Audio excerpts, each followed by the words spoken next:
Welcome to this first workshop of the day, and a really, really warm welcome to you, beautiful Annika Wiklund-Engblom. Annika, she, amongst a lot of other things, she has a doctoral degree in educational psychology, and she also have been doing different projects in the field of the digital field, digital relation, IT, and storytelling, and then the educational field. And now she's going to have or lead the workshop with the great name Salutogenic Co-Creative Storytelling for Nature Connection, Sustainability and Resilience. It's nice to meet you, and I'm really excited to learn more about this and the fairy trails. So Annika, I'll give you the floor.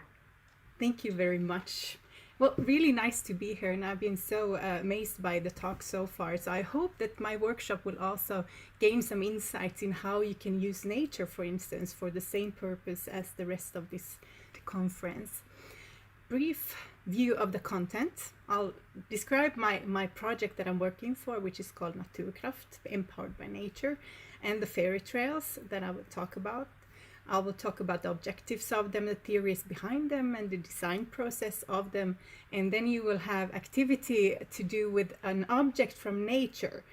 Just a hint now, grab an object somewhere around you that has some nature connection, that this is some material from nature, a stone or a piece of grass or maybe a necklace with something diamond on it, anything that has a connection to nature. We will use that in an activity. So you know, then you're prepared.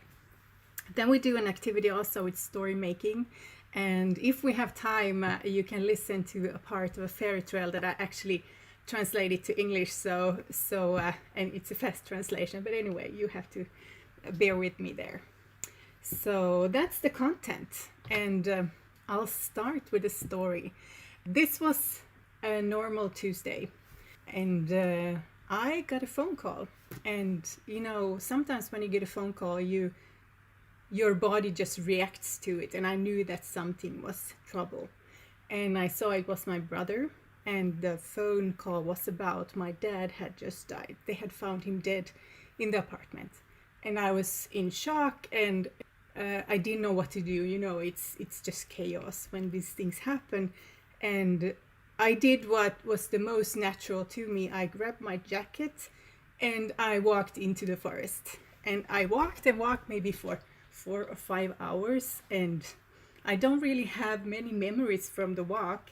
But one thing I remember, and it was this place that I came to on the path where a lot of trees had fallen. There had been a storm a few weeks earlier, and a lot of trees had fallen, and it was really disaster in many places in the forest.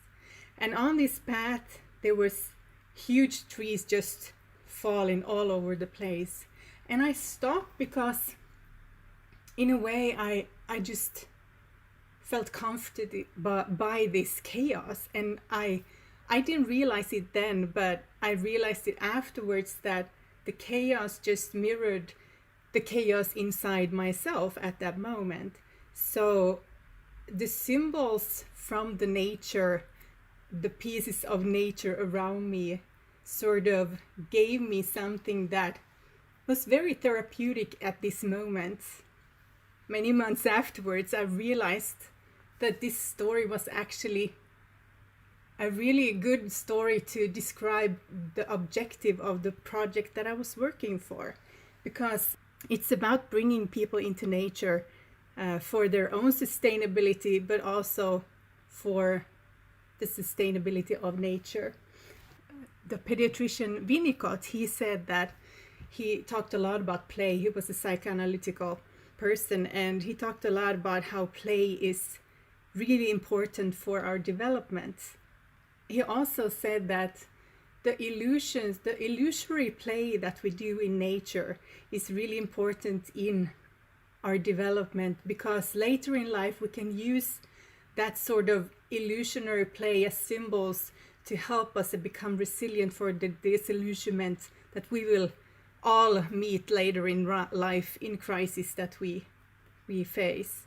And I could myself relate to that very much afterwards. Not in the moment, but afterwards I could see how this was really an important part that had helped me come through my crisis at that moment.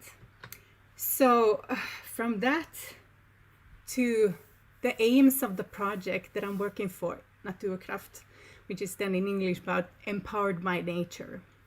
And it's about strengthening habits that are beneficial for health and give families increased opportunities to meet everyday challenges by providing them with new ways of being active together in nature. So it was about designing a new concept for lowering the thresholds for families to go together out in nature and play together. The background to the project is all about these positive effects that nature has on us, about how it's good for our physical health and recovery and vitality, energy, mental health, anything. It is actually, nature is medicine without side effects, they say. It also increases our communicative ability, especially for children. They've seen that when families go out in nature, children get more talk time than they do at home. So nature strengthens family relations. Also, it is really good for increasing our positive emotions, which is very important in life. It develops our self-efficacy, our belief in ourselves that we are capable of doing things. And it also teaches about evaluating risk and how to collaborate and all of these strengths that we need in life. So nature more or less makes us resilient in that sense. And also being in nature increases our nature connectedness, and that's what we want in the project.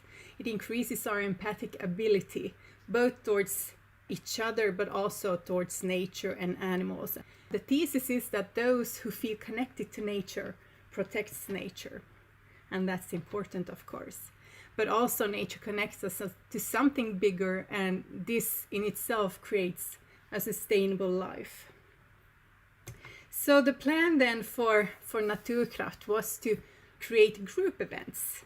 But then the pandemic hit and we could no longer organize group events with people. In that instant, we realized that we have to rethink our project and how can we get families out in nature. And of course, this became even more important through the pandemic when people couldn't see each other, but nature was still there. So in a way, our project got a real boost from people realizing the importance of nature. But what we did then was to start to think, how can we support independent activities for people and create open events where groups didn't have to gather, but people could go somewhere and take part of something, be part of an event, although not in the same time maybe. And that's when I tried out to make a story about a little bunny. I wrote this in 10 chapters, with each chapter having nudges for them to become interactive in nature and be part of the story. And this was really well received. So we thought, well, maybe this is something that can be explored further.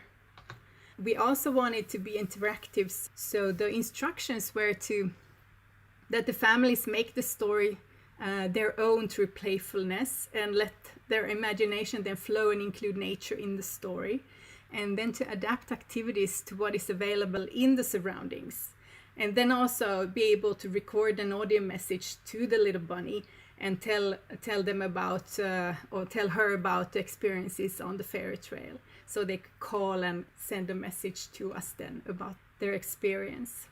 So that was the first pilot, and I'm part of several storytelling groups here in Finland, and there I met Malin, who is working for the national broadcasting company which has the Swedish-speaking children's shows. So she's one of the main hosts for Bokklubben, which is the Swedish-speaking children's show here. And they have this audio podcast where she reads fairy tales, and they have fairy tales from all over the world which she has read, and these are online available for everybody on Yle NBC.fi, which is the National Broadcasting Company's online service.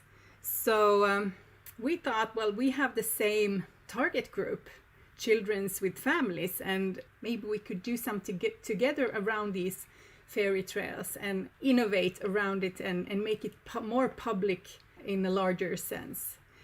So we tried the pictures you see here, where we had tried some live dramatization in the forest, and then we have tried and seen how we can include the children with activities and try out the storyline of this Professor Vilda Vida, which I will tell more about.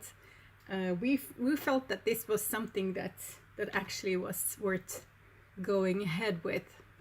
So at this point we also had 4 interns in our project, students, and we included them also to have these fairy trail workshops to create the story world around these characters that we invented, and how these can then be the kind of characters that children want to identify with and be nudged by to become active in nature and find that nature connection.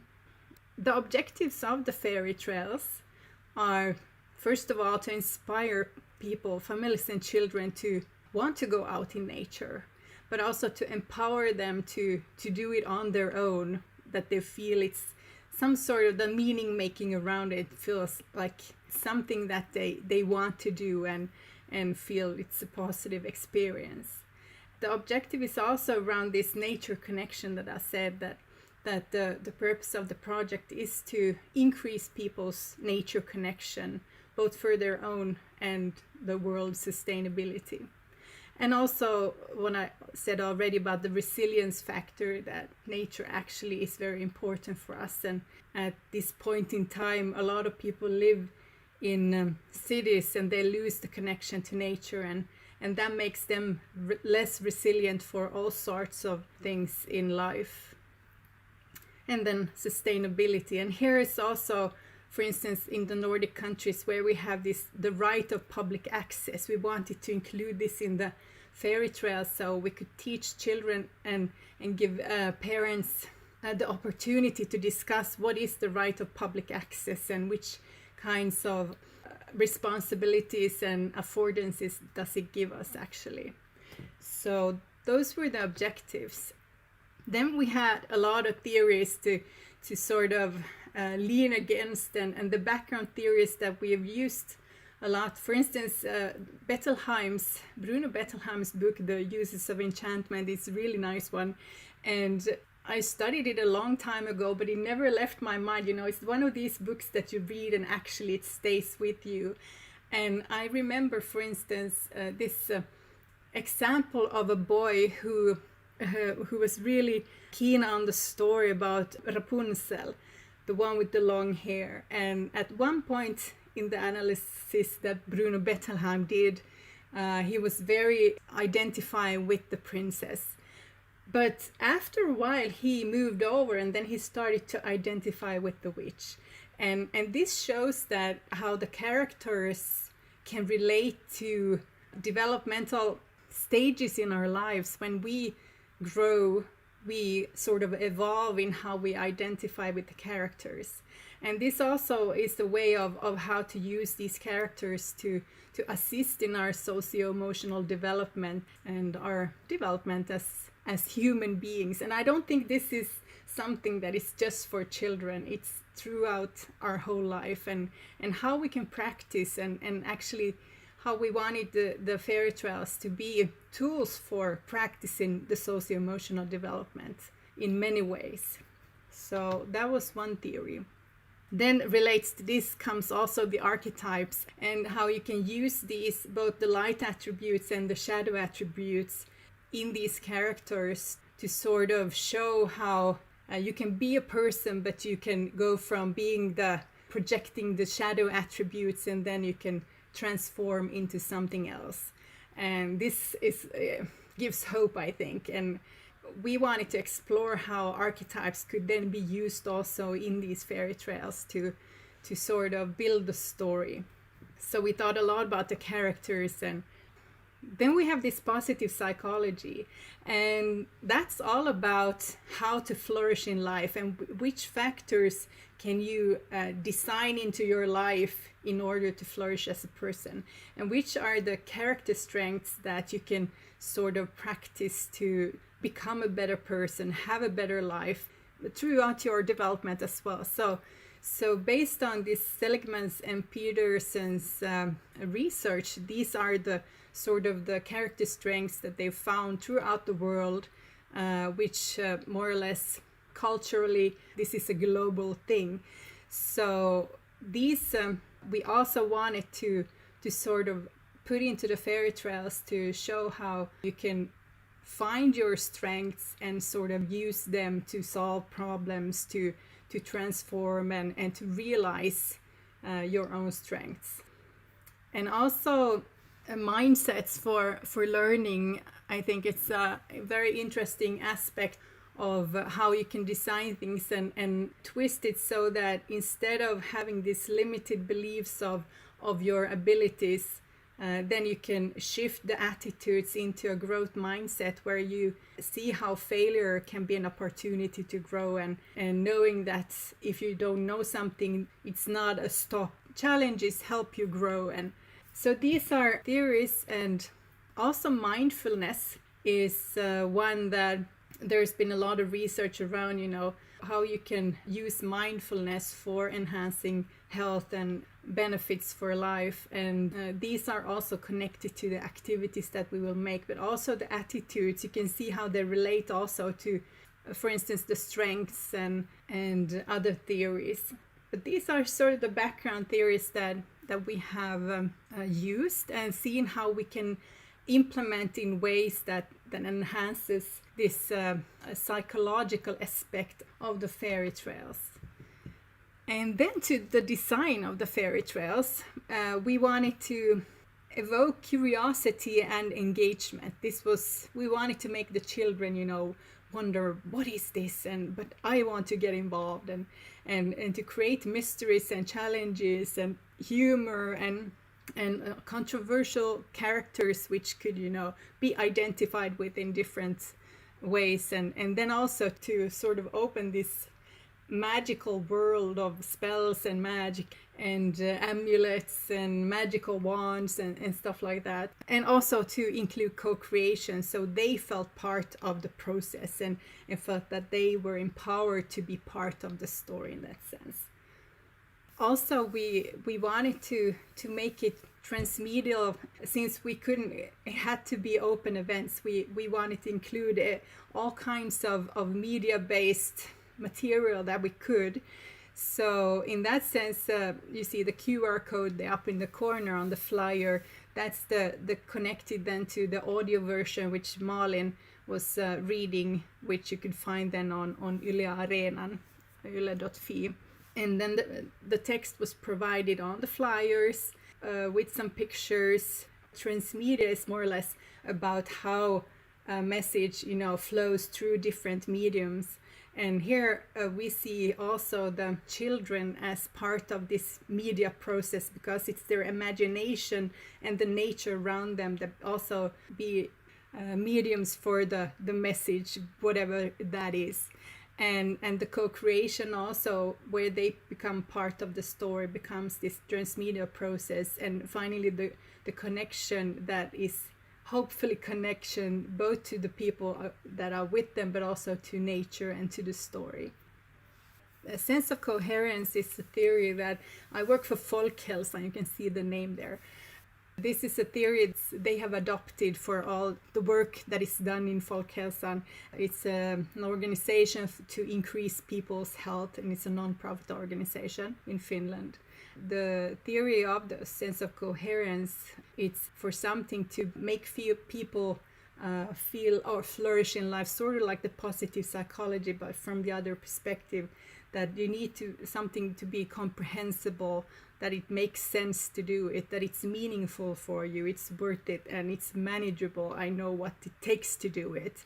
But also the belongingness, that I feel part of something, and that gives this sense of coherence. And that's very important for motivation and being part of something. So that was also in every choices that we made.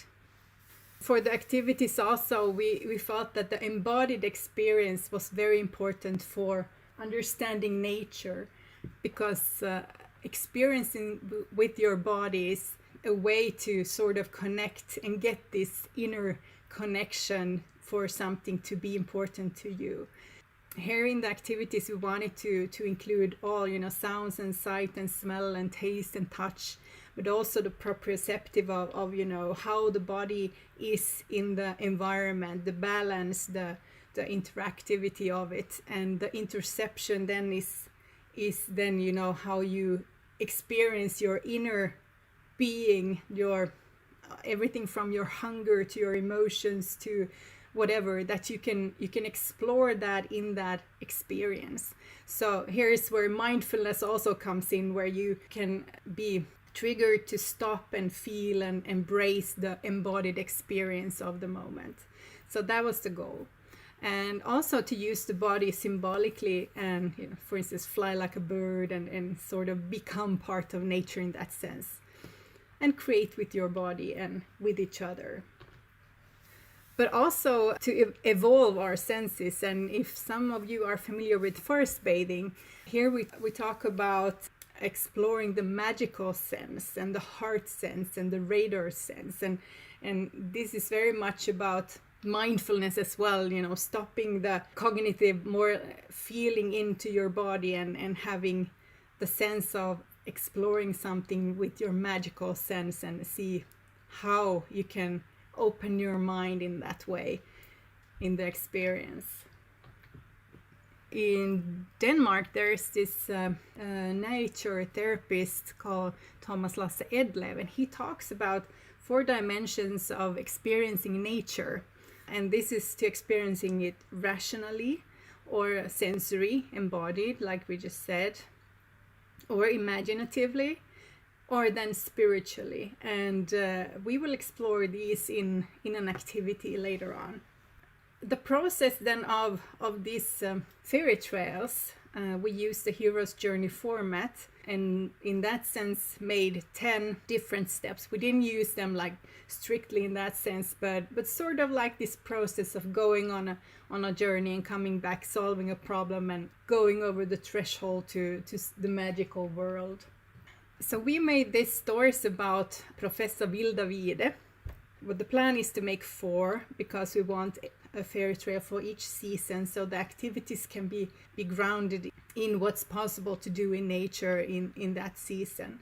So the first story that we wrote was about a frozen spring and how she solved the mystery of the frozen spring. And you can see here the problem was Brimner, a mountain troll who was angry. Then they had to step over the magic threshold, and then goes the journey around that, and they solve the problem finally.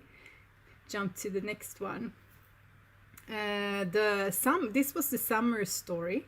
So Professor Vilda Vide and the legend of the dragon fire. So here she rescues 2 prince brothers from a little evil wizard. This is the same kind of process then with the Hero's Journey format.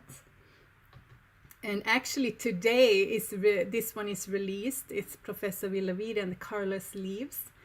And this is of course then about autumn story, where there's something about leaves and how you can work with leaves, or there's this mystery around them. And the activities then has a lot to do with leaves. That was a short presentation about the development of the fairy trails and what they are. I'm hoping now to spend the rest of the time with you with some exercises. So I'll take you now into the forest to lose your mind and find your soul, to cite John Moore from the 1800s. So before we start this exercise then, please take the object from nature that you have probably chosen by now. We will do this exercise to build perspective taking, and this was one thing that we wanted to include also in these fairy trails. And this is also because the world is actually always neutral, but we make meaning of it. And our brains perceive and interpret the world through our sensory perceptions, preconceptions, and biases, seasoned with our emotional reactions, often triggered by something in our subconscious mind. Hence, no one experiences things exactly the same. And we are meaning-making beings, building our stories to make sense of things. And this is something we can build on to co-create in the fairy trails. To understand this better, we will do an activity based on this Danish nature therapist Thomas Lassedle, which I talked about, and the 4 dimensions of experiencing nature. And I will guide you in this process, and you just have to go along and shift your perspective accordingly. Then, if you hold your object in your hand, you can jump into the first, which is the rational experience. Examine your chosen object carefully. Describe the object to yourself using descriptive and scientific terminology. For instance, the object's official name, the height, the width, its seasonal process, if there is one. Maybe even its molecular structure, if you know something about that. Names of different parts of the object. Keep on going and let your logical mind explore what you can find about this object in different ways. This is approaching it as a scientist, trying to understand everything about it, but also maybe how you could teach about it to other people. How would you describe it to somebody else? And continue this examination for a while.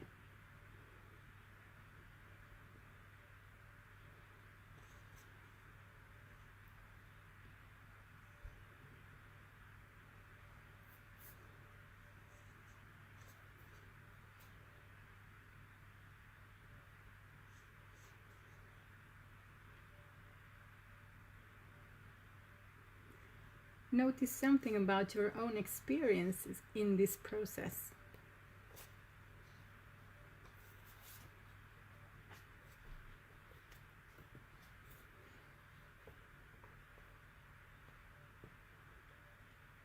Now you can close your eyes and take a few relaxed breaths. Sit comfortably and just breathe and relax for a while. Try to empty your mind of this perspective that you just took. And for the next perspective, you can keep your eyes closed and then just start by exploring the object with your hands only. Use your fingertips. Feel the texture, the form, and the shape.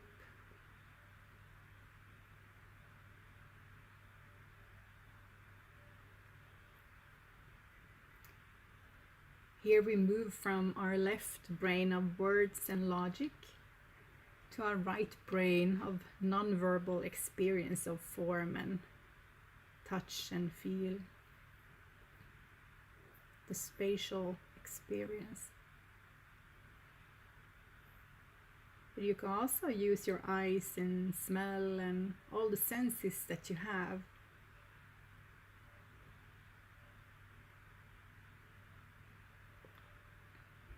And experience the object through all your sensory channels, one at a time.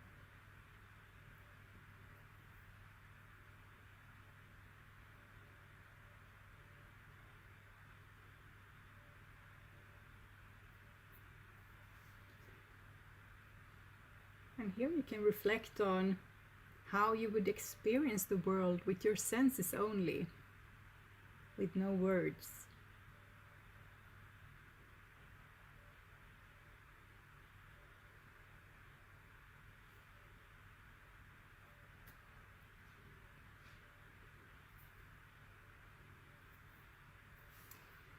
Okay, so now we move to the next one. And before that, take a few relaxed breaths again and try to empty your mind again from this experience. And we're going to move to the imaginative experience. Here you can open your eyes and this time use your imagination as your frame of reference. This is where your meaning making meets your fantasy. For instance, you can imagine how you would experience the object if you were a small ant and the object was huge in comparison. How would your sensory experience be if you were this small ant? And how would your small feet feel on its surface? You can choose whichever perspective you want. This was just an example. But what is the story that is beginning to build in your mind about this object, which your fantasy is bringing you on? Play around with this story for a while and see where it takes you.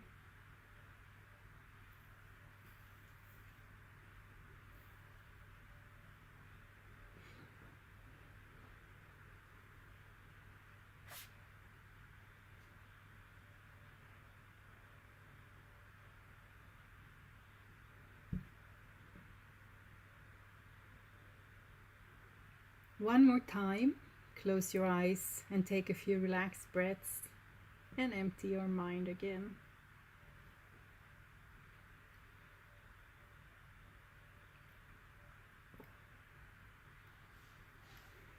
We will move into the last and fourth experience perspective, and this is the spiritual experience. For this perspective, we will use our emotions of awe and wonder. Notice the beauty of the object. See all the details from an aesthetic perspective.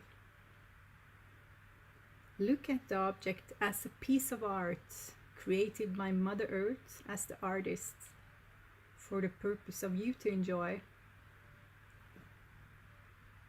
See the object as part of a larger ecosystem, of which you also are part. Realize that you and the object are both made of atoms and stardust.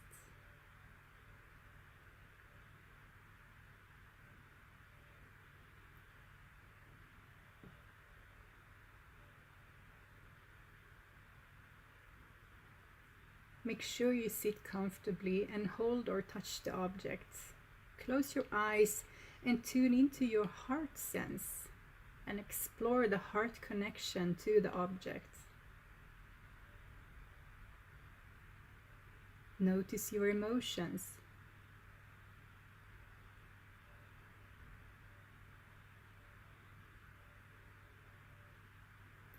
How do you feel part of something greater than just you as a person are?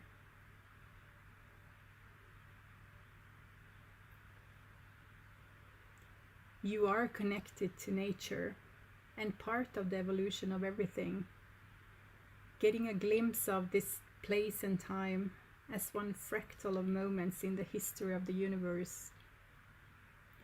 Feel how you, through the emotion of awe and wonder, build a relationship with the object at this time and place in the universe.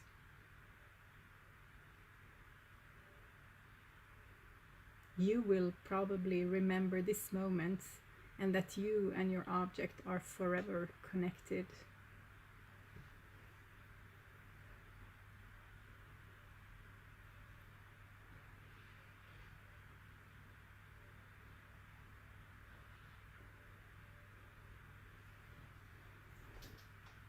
Okay, welcome back. Was it difficult, easy to change perspective? Did you get any aha moments? Well, this is something that we have tried also to include and kind of mix the different activities we do and nudge them to do in these fairy trails, so they get all these kinds of experiences of nature to build a broader dimension of how you can connect to nature, and that it's not only the names of the trees or something like that, it's much more than that. And I have from this another exercise that I would like you to come with me on, and that's about for you to start to make your own fairy trail. And we will use this sort of steps doing this, and we'll see where it takes us and see how much time we have to sort of get somewhere. But the first thing I'll ask of you is to think of something you played when you were a child, and something that you remember that was especially fun, that you remember from your childhood. And you can use a piece of paper or something to write it down. I can also tell you that this Vilda Vide, the Professor Vilda Vide, she's actually based on one of my own plays when I was a little child, where I used to run around and make mysteries in nature, and also a Norwegian children's show that I used to watch in the 70s or 80s. I can't remember which it was. I was born in the 70s anyway. So, and it's called, maybe some of you have seen it, it's called Bröderna Dahl och Professor Drövels hemlighet. Does anybody know that one? Yes? Yes? Yes? I loved that when I was a kid, and the mystery of not finding him and all of this. It was really nice. So this is the background that I have also, and how I used that for playing when I was a child. That's sort of also the background to the fairy trails. So your task now to find something that you have played when you were a kid. I put in the chat here now questions based on the Hero's Journey Process by Joseph Campbell. And you can copy that into a document, a Word document for instance, and just start to add something. Take your play that you have selected, something you played, and then try to start to make this story process based on it. And you can skip steps if you find these are not suitable for this, or you can make more steps if you want to. Just use these questions as triggers, if you like, and see how they can take you and build this fairy trail for yourself. And you can, of course, use your imagination and play with it and see how you find different paths than what you did in childhood, and you create new ones. And you can also implement these perspectives that we just practiced and try to see how you can include them in different way in how to use nature in this fairy trail. Let's say about 5 minutes. Welcome to this first workshop.